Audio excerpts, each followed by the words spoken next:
विद्यार्थी मित्रांनो, तुमच्या सर्वांचं पुन्हा एक वेळ स्वागत करतो आपल्या या चॅनलमध्ये, ज्याचं नाव आहे सेवक मंडलिक अकॅडमी. आजच्या लेक्चरमध्ये आपण इयत्ता 12वीचा फिजिक्सचा चॅप्टर नंबर फर्स्ट जो आहे रोटेशनल डायनामिक्स याचे इम्पॉर्टंट क्वेश्चन्स बघणार आहे. ओके, जे आज क्वेश्चन्स मी तुम्हाला देणार आहे अगदी त्यापैकीच तुमच्या पेपरला पडणार आहे. बोर्डच्या पेपरसाठी फक्त 20 दिवसांचा अवकाश बाकी आहे आणि अनेक जे विद्यार्थी आहेत ते अजून देखील अभ्यासासाठी लागलेले नाहीत. ओके, अशा विद्यार्थ्यांसाठी देखील सांगतो की त्यांनी देखील अभ्यासाला लागा आणि हे जे व्हिडिओमध्ये क्वेश्चन्स मी तुम्हाला सांगत आहे फक्त तेवढेच करा. ओके, त्याचा नक्कीच तुम्हाला फायदा होणार आहे आणि यापैकीच तुमच्या पेपरला पडणार आहे फिजिक्सच्या. ओके, तर बघा त्यापैकी काही क्वेश्चन्स मी या ठिकाणी लिहून ठेवले. टोटल 13 क्वेश्चन्स आहेत रोटेशनल डायनामिक्स वरती, त्यापैकी 9 या ठिकाणी मी लिहून ठेवलेत.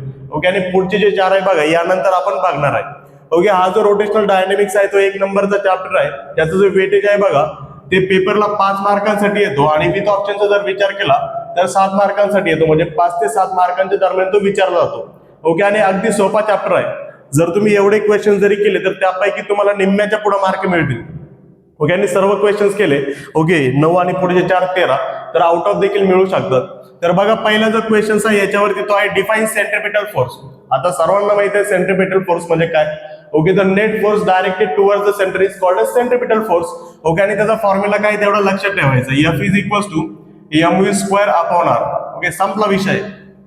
ओके, काय करायचं आहे डायरेक्शन. ओके, त्याचं डेफिनेशन लक्षात ठेवायची, the net force directed towards the centre आणि formula F is equal to mv square upon r. त्यानंतर बघा number 2 question, distinguish between CPF and CFF. CPF आणि CFF मधला डिस्टिंग्विश लक्षात ठेवायचं. CPF म्हणजे सेंट्रिपिटल फोर्स, CFF म्हणजे सेंट्रिफ्युगल फोर्स आणि दोघांचे 4 पॉईंट लक्षात ठेवायचे. जसं की CPF म्हणजे काय, the net force directed towards the centre आणि CFF म्हणजे काय, the net force directed away from the centre. हा टुवर्ड्स द सेंटर असतो आणि हा directed away from the centre असतो. त्यानंतर बघा हा जो आहे तो इनर्शियल फ्रेम ऑफ रेफरन्स आहे आणि हा जो आहे तो non inertial frame of reference आहे. ओके, करेक्ट आहे. त्यानंतर हा जो आहे बघा तो रिअल फोर्स आहे, हा जो आहे तो सुडो फोर्स आहे म्हणजे इमेजनरी फोर्स आहे, असे तुम्ही लक्षात ठेवू शकता. त्यानंतर पुढे गेलो तर बघा डिफाईन. ओके, हा क्वेश्चन अनेक वेळा रिपीट झालाय. Define MI. ओके, MI म्हणजे काय, मोमेंट ऑफ इनर्शिया डिफाईन करायचं आहे. ओके, त्याचं युनिट सांगायचं आहे आणि या ठिकाणी एक गोष्ट मिसिंग आहे ती म्हणजे डायमेन्शन. याचं डायमेन्शन देखील विचारलं जातं. मग या ठिकाणी तुम्हाला त्याचं उत्तर सांगतो. MI म्हणजे काय बघा, I is equal to summation of MI RI square. हा झाला मोमेंट ऑफ इनर्शियाचा फॉर्म्युला. ओके, याचा युनिटचा जर विचार केला तर याचा युनिट बघा फॉर्म्युलावरून आपण डिराईव्ह करू शकतो. M म्हणजे काय, mass of rigid body. Okay, ते असते kg डॉट RI. R म्हणजे काय, distance between the particles. Okay, R कशामध्ये मोजतात, मीटर मध्ये, मीटरचा square. Okay, kg metre square, संपला विषय. पुढे याचा युनिट झाल्यानंतर काय बघा डायमेन्शन आपण फॉर्म्युलावरून देखील काढू शकतोय. kg कशामध्ये मोजतात, मास मध्ये, मासचा पॉवर 1. मीटर कशामध्ये मोजतात, लेंथ मध्ये, लेंथचा पॉवर 2 आणि इथं टाइम किती आहे 0 म्हणजे dimension L2 T0 m to the power 1. Okay, इतकं सोपं आहे. पुढे गेलो तर बघा derive expression for MI of disc. Okay, यासाठी तुम्ही बुकचा रेफरन्स घ्या. हा जो डिस्क आहे बघा याचा जो MI असतो I is equal to mr square असतो. ओके, आता या ठिकाणी मी जो 4था आणि 5वा क्वेश्चन लिहिलाय यांचे फॉर्म्युले ओके गडबड होऊ शकतात, खालीवरती होऊ शकतात, ते तुम्ही बुक मध्ये बघून घ्या. हे दोन्ही क्वेश्चन्स MI ऑफ डिस्क आणि MI ऑफ रिंग हे दोन्ही 2-2 मार्कांसाठी विचारले जातात. त्यानंतर बघा 6 नंबरचा क्वेश्चन आहे derive expression for MI of square. हा देखील इम्पॉर्टंट मध्ये मोडतो आणि याचा देखील फॉर्म्युला आहे बघा I is equal to 2/5 mr square आणि तिघांपैकी कोणताही जर आला तर 2 मार्कांसाठी येईल. पुढे जर गेलो तर बघा नंबर 7चा क्वेश्चन काय आहे, law of conservation of angular momentum. Okay, जर याची थेरी पडली फक्त तर 2 मार्कांसाठी येईल आणि थेरी प्लस जर डेरिव्हेशन आलं तर 3 मार्क देऊन जाईल. ओके, आणि काय आहे बघा तो law of conservation of angular momentum. Okay, त्याच्यामध्ये टॉर्क काय असतो बघा, कॉन्स्टंट. ओके, जर टॉर्क कॉन्स्टंट असेल तर dl/dt किती असेल 0. या ठिकाणी कॉन्स्टंट आहे. ओके, डिस्टन्स बिटवीन ओके दोघांचा डिस्टन्स किती असेल 0. त्यानंतर बघा L किती असेल, कॉन्स्टंट म्हणजे याचा आन्सर 0 असेल. ओके, त्यानंतर बघा पुढे गेलो तर क्वेश्चन नंबर 8 काय आहे, state and prove parallel axis theorem. Most important question. Rotational डायनामिक्सचे हे 2 क्वेश्चन जे आहेत तो मोस्ट इम्पॉर्टंट मध्ये मोडतात. ओके, अनेक वेळा रिपीट झालेले आहेत. तुम्ही जर क्वेश्चन्स पेपर बघितले असतील प्रिव्हियस इयरच्या तर या दोघांपैकी एक जर पडतोच आणि किती मार्काला पडतो, 3 मार्कला. मग 3 मार्कांसाठी काय काय लिहायचंय, 1 नंबर स्टेटमेंट लिहायचंय, मग थोडी फिगर काढायची. ओके, चांगली फिगर काढायची आणि फिगर नंतर डेरिव्हेशन लिहायचंय. ओके, याचं जे डेरिव्हेशन आहे, ओके डेरिव्हेशनला लास्टला फॉर्म्युला आला पाहिजे I0 बरोबर I naught equal to I C plus M H square. आणि 9 नंबरचा बघा परपेंडिक्युलर ऍक्सिस थेरमचा जर विचार केला तर स्टेटमेंट आलं पाहिजे, फिगर आली पाहिजे आणि त्याचं लास्टचा formula I Z is equal to I X plus I Y. Okay, या दोघांपैकी जर हा शेवटचा पडला तर ओके, याच्यामध्ये कमी लिहायचे मार्क जास्त आहे. समजलंय? ओके, असे 9 क्वेश्चन आपले आले. आता पुढचे 4 क्वेश्चन देखील लगेच बघूया. विद्यार्थी मित्रांनो, आता वळूया पुढच्या क्वेश्चन्स कडे. बघा, क्वेश्चन 10 पासून 15 पर्यंत. ओके, मी 13 म्हटलं होतो पण त्याच्यामध्ये अजून 2 मी ऍड केलेत. ओके, हे 15 क्वेश्चन्स तुम्हाला करायचे आहेत जर तुम्हाला रोटेशनल डायनामिक्स मध्ये आउट ऑफ मार्क घ्यायचे असतील तर. ओके, तर बघा, पहिला जो क्वेश्चन आहे तो आहे व्हर्टिकल सर्क्युलर मोशन, जो 4 मार्कांसाठी पडतो. ओके, 4 मार्कांसाठी.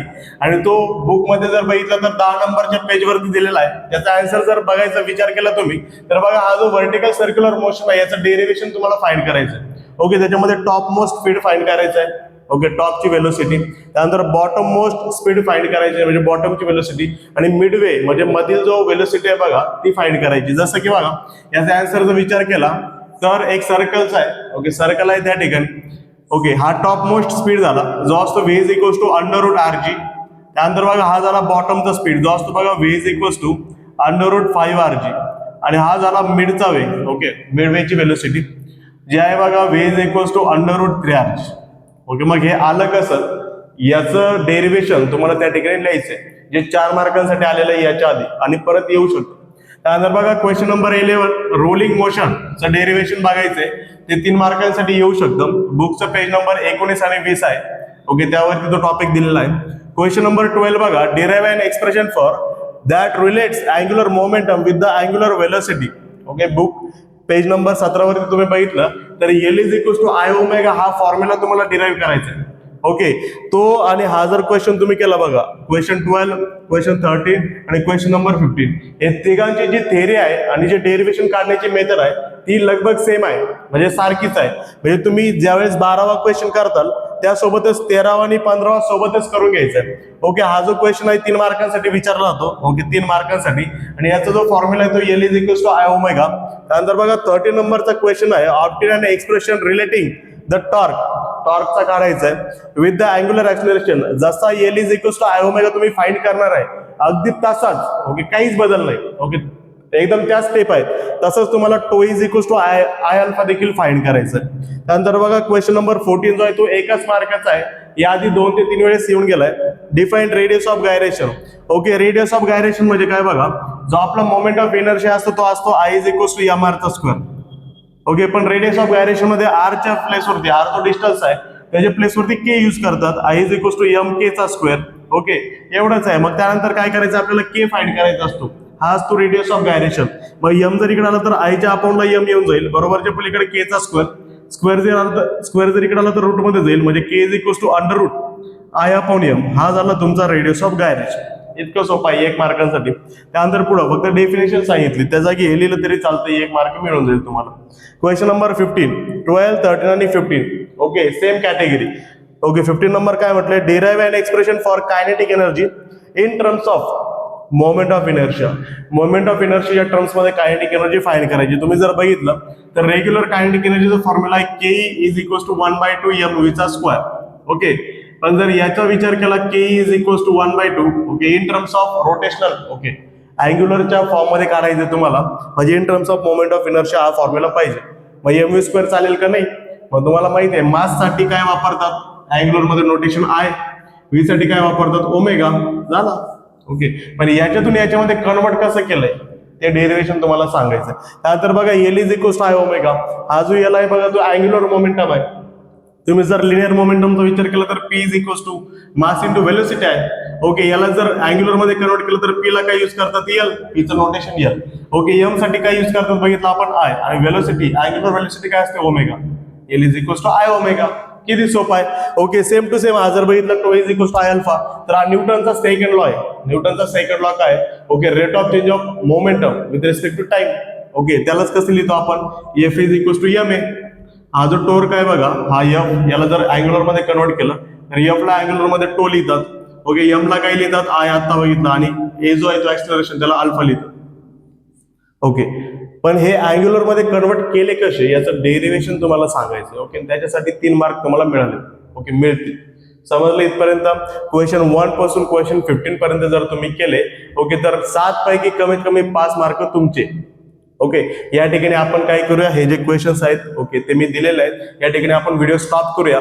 पण जर तुम्हाला हा व्हिडिओ आवडला असेल, याची मदत जर तुम्हाला झाली असेल तर नक्की चॅनलला सबस्क्राईब करा आणि व्हिडिओला देखील लाईक करायला विसरू नका आणि तुमच्या मित्रांपर्यंत देखील पोहोचवा, जेणेकरून त्यांना देखील याची मदत होईल. थँक्यू.